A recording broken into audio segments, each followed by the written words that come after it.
I wanted today to shed a bit of light on the Kenya Kwanza BBG government's position on this ensuing debate. And one of the reasons it is incidental upon us to keep responding, and I will beg your indulgence, I will call you for more and more media press conferences, is because, you know, the president, the deputy president, the CSs, and all government officials are working very hard. But you see, Kalonzo, Rigiji, they leave home and go to press conferences. So I want to ensure that we do not disrupt the work of government. So we will take up a significant part of trying to respond to their politicization on all matters, from housing to SHA to now the fuel crisis, to end every matter under the moon or under the sun. I'm joined here by part of the team, more notably the Deputy Executive Director. Most of you are known to him, know him, Mr. Brian Higgins Bugwa. Also joined here by Director Sam Mwangi, who is in charge of our membership, in charge of our logistics. We're also joined here by Director Nathaniel, who is the head of our communication. Let me start. The attention of the United Democratic Alliance, UDA, has been drawn to a rather amusing media conference staged yesterday by several members of the callous, clueless, and deceitful opposition. Let me start by describing the press conference's content as deceitful, amusing, given that most of the details were outright lies, laughable, and a calculated misrepresentation of facts, well within the opposition's personality's scope of knowledge. At the outset, I wish to reiterate the government has been undertaking concerted efforts to cushion Kenyans from the effects of high prices of imported fuel products. For the opposition figures to exploit a global geopolitical challenge for their political expedience speaks volumes about their character, lack of depth, deceit, and selfish nature. Towards this end, the government, through the Petroleum Development Levy Fund, has availed Kenya shillings 6.2 billion to stabilize the pump prices to mitigate further escalation. Additionally, the value-added tax on super petrol, diesel, and kerosene has been reduced from the 16% to 8% to further cushion consumers from the high landed costs. As a result, the super petrol, diesel, and kerosene will now retail at 197.6, 193.63, and 153.678 shillings, respectively. Kenyans, like many of its peers across the world, is experiencing the ripple effects of the global energy market disruptions occasioned by the ongoing war in the Middle East. The remarks by the clueless and misguided opposition that the crisis has been manufactured by domestic policy are false, malicious, ill-advised, discordant, and markedly superficial, reflecting a profound deceit in global policy comprehension and an analytical rigor. An opposition populated by ethnic chauvinists, lacking an agenda for Kenyans and struggling to stay relevant at all costs. It is instructive to note that while oil prices have remained extremely volatile in the international markets, our G2G arrangement, or the government-to-government arrangement, has ensured the continued security of supply of petroleum products, while at the same time delivering maximum benefits to the country. By a very good margin, we want to reiterate that the G2G arrangement has also helped to address the US dollar liquidity challenges and the exchange rate volatility that were previously choking the economy. The G2G arrangement, as the opposition well knows, has eliminated spot purchases of the US dollar by about 100 oil marketing companies, which previously created speculative pressure in the spot market. Effectively, the G2G serves to protect the economy from such negative effects, among others, and cushion the wider economy. It is particularly amusing to note that the impeached and disgraced former deputy president has conveniently forgotten that he personally received the first G2G consignment on April 12, 2023 at the Kipevu Oil Terminal in Mombasa.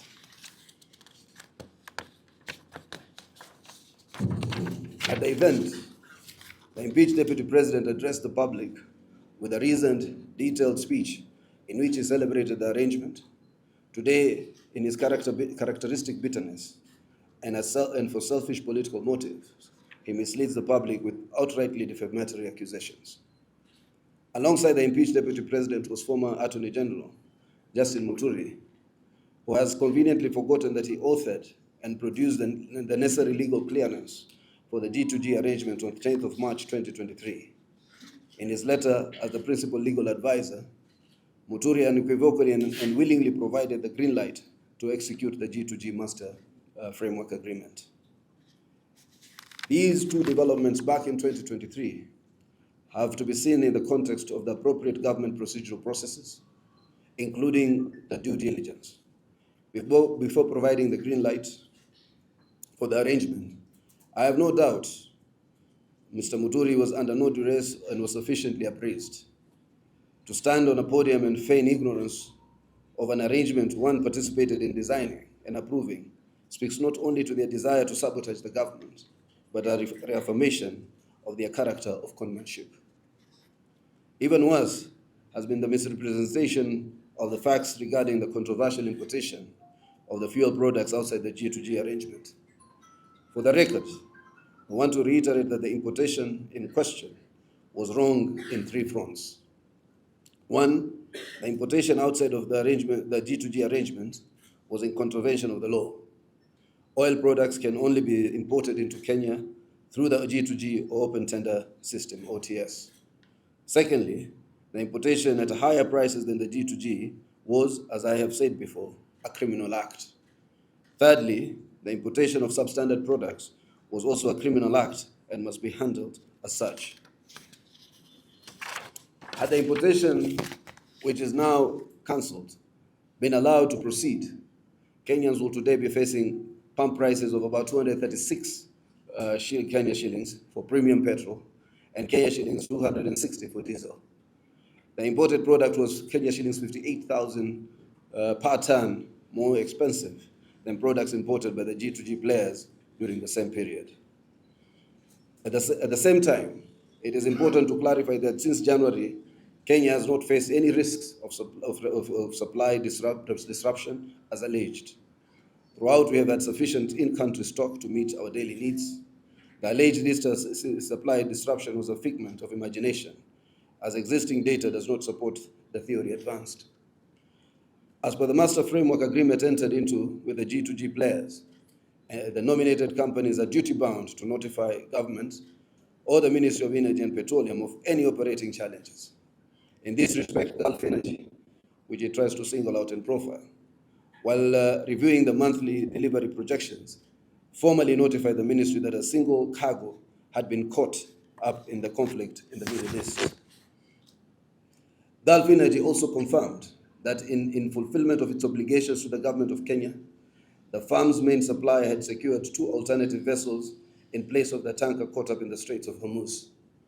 These replacement vessels were secured at the same G2G pricing, notwithstanding significantly higher wartime freight and premium costs, and at no additional cost to Kenya. They discharged ahead of the schedule between 15th and 19th March 2026, with both cargoes fully complying with the Kenya fuel specifications. The order of events outlined by the opposition characters is equally wrong. I think they are playing to the gallery of their paymasters and trying to milk a crisis that should have otherwise been a matter of grave national intervention. While the National Security Advisory Committee recommended exploring strategies to enhance national energy security, it never recommended breaking the law in this endeavor. Indeed, these characters' assertions that the 13 oil marketing companies were invited to an OTC process is self-incriminating. The rules governing an OTC process are very clear, and it is clear that the law was not adhered to. This person who has a phone, please put it off. It would be nice. In an ensuing struggle to remain relevant, the opposition characters call for mass action over the fuel price increase that is driven by global shocks is outrageous, naive, and anarchist thinking, and it ignores the fundamental reality that petroleum pricing in import-dependent economies like Kenya is largely shaped by international market dynamics, geopolitical tensions, and supply chain disruptions beyond domestic policy control. That's why some of us were in Uganda, and we've been having this conversation about the unity of Africa. You know, today Africa produces about 10 million barrels of oil, crude oil. Africa only uses 4.5 million barrels of crude oil. If today we in Africa created our own refineries and our own systems of distribution to the various African countries, we will not need to rely on the Gulf, we will not need to rely on anyone. And in fact, one of the things that we are exploring with other partners is to build Africa's reliance on its own energy sources, including and benefit of their own minerals, including rare earth, cobalt, and others.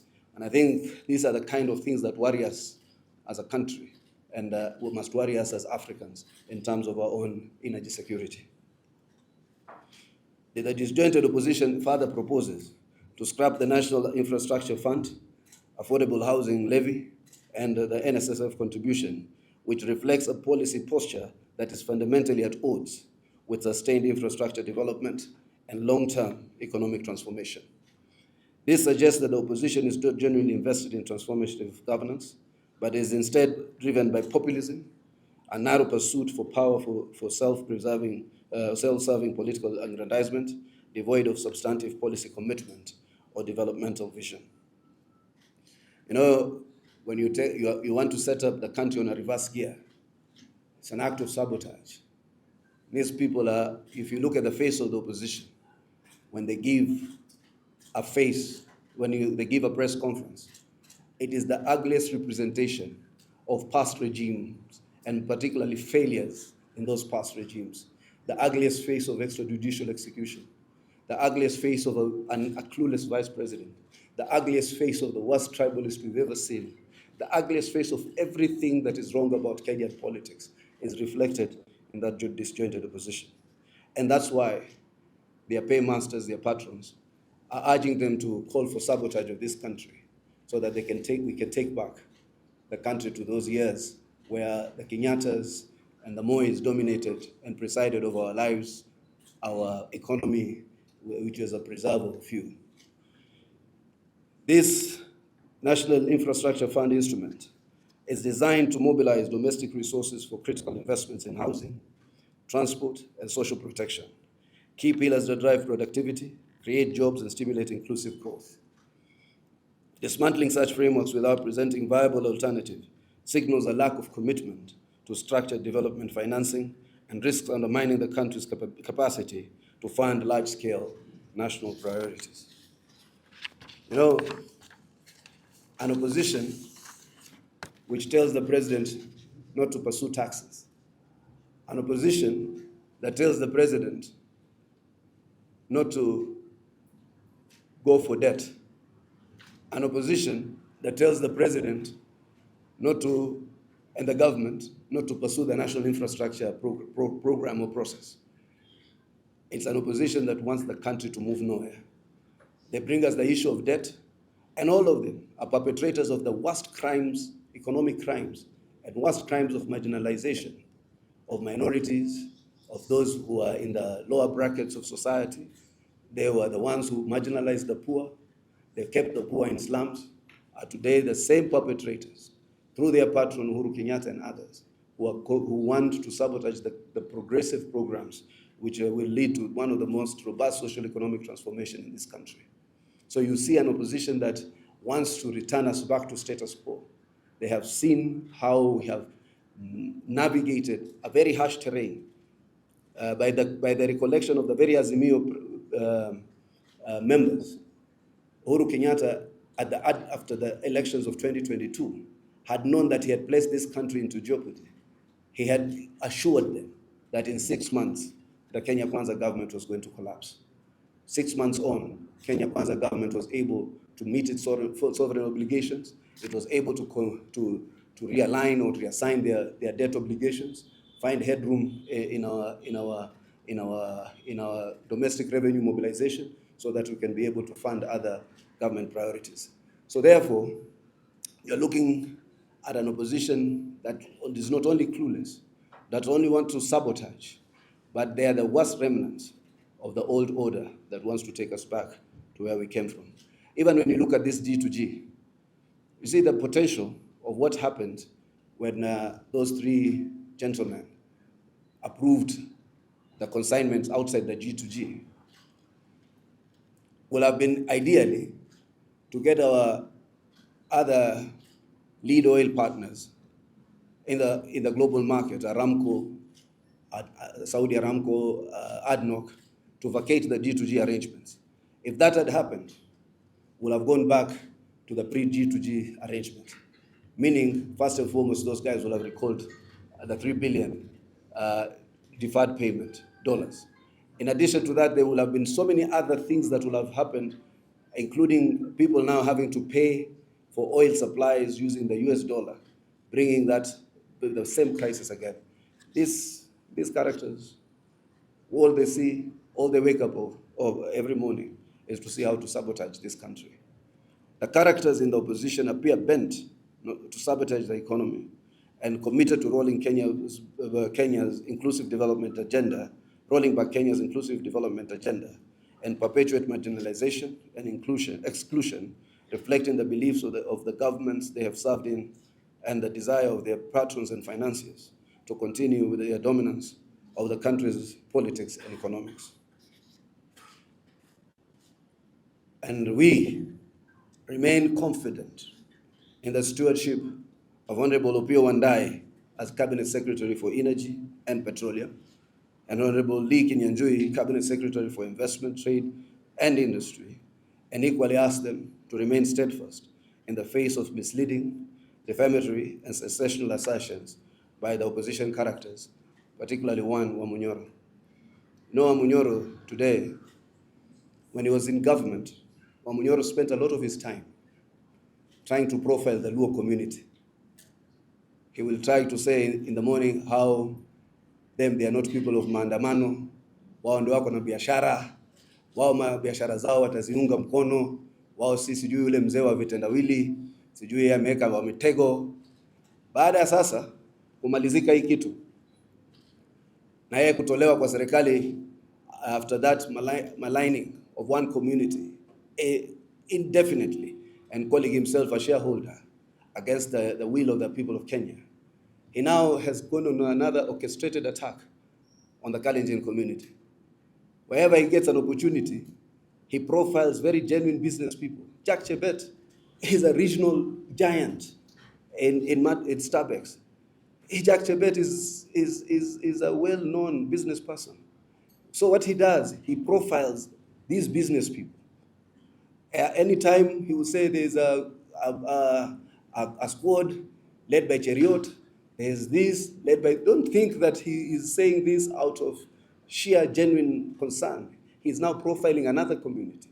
That is Rigiji's strategy. Now that he found that within these three individuals so accused, there are two challenges. He said he now reverts back to his pet subject, accusing Ruto of profiteering. You know, the fellow is so predictable, because those who remember him even from the university, these were his pettiness: stealing money from the students' organization, stealing money from orphans, stealing maize from, this is his character. And everything about Rigiji is a missed business opportunity for him. In a G2G arrangement, government to government, it's the government of that other side that is nominating the MCs from this other side. Akaona hakuna kula. Today everything is EPCF. The government doesn't have money. To a large extent, the government is building most of this on a BOT, build, operate, own, transfer. The roads that are coming up, the infrastructure that is being put up, it is being put up on a BOT arrangement, EPCF. You bring the finance. So it is no longer, most of these men and women who served previous governments were beneficiaries of tenderpreneuring. Tenderpreneuring has ended. And now constantly, they look at everything and try to malign it because they have no other agenda. They have no alternative. They present no alternative program. And Rigiji profiles and profiles and profiles every community. He picks on a young lady from the coast region called Fahima, profiles her that she's being set up to steal an election. Calls Ethakan, profiles him. You know, we have been patient as Kenya, as the people of Kenya, but will not allow a bitter tribalist to wake up every morning and think about name calling of people that he believes he needs to malign because he's trying to talk to a constituency out there that he's inciting ethnically. So we're also getting to that point where there is a genuine national crisis. It cannot be that you know, the government averted a crisis. Can you imagine this Rigiji being in this government team? So let him fact check where he can, but he must qualify his statements. We must now respond to his statements with facts. That's why today I've given a fairly comprehensive statement to rebut a lot of the misconceptions they continue to create. You know, hii nchi si ya mtu mmoja. We are getting concerned that one person will wake up every morning, pick on a subject matter, malign one person after another, and think he can get away because there's a community or some people he appeals to that he will ask to the streets. He's asking for mass action of an international fuel crisis. If Rigiji was sincere, the same way once upon a time he called on Trump to arrest certain people from Kenya, Rigiji should be calling for mass action against Trump and the war criminal Netanyahu. Those are the people who created this crisis, not William Ruto, not the people of Kenya, not trying to put young men to the streets to come and loot and destroy property. Those are the people you should be calling for mass action.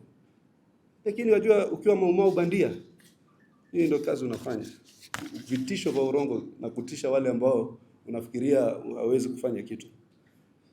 Finally, I wish to take this opportunity to commend the government for taking progressive steps to navigate the prevailing challenges and cushion consumers from the adverse effects of the international oil price shocks. And this I want to assure the people of Kenya. I think the government is extremely compassionate. It appreciates the crisis that we have been driven to by the illegal oil in the Middle East. And I am sure that all reasonable measures will be taken, even as we progress to readjust the interventions. But at the same time, maybe also to be part of the international effort to end this crisis so that we can reset back to our normal lives across the world. Yeah, a lot of shocks have been witnessed across Africa and across the world. There are shortages in Nigeria, which is an oil-producing country. There are shortages in Tanzania. Egypt is rationing. I'm talking about the economies that the prices have gone up across the globe, and I think it is not a Kenyan problem uniquely, but Kenya must be part of the solution also on the global arena in the geopolitics of this country by putting reasonable pressure on those who have started this crisis to end it, so that we can be able to reset back to our normal lives. And I know that opportunists, demagogues, tribalists like Rigiji with no agenda will look for every opportunity to try and cash in crisis, because mine as a program, every crisis is an opportunity, because you have never been a nationalist. One can never call you to duty to being a nationalist. So therefore, those are my many remarks on behalf of the party. You have something to add? Unless we will invite some few questions and then call it a day.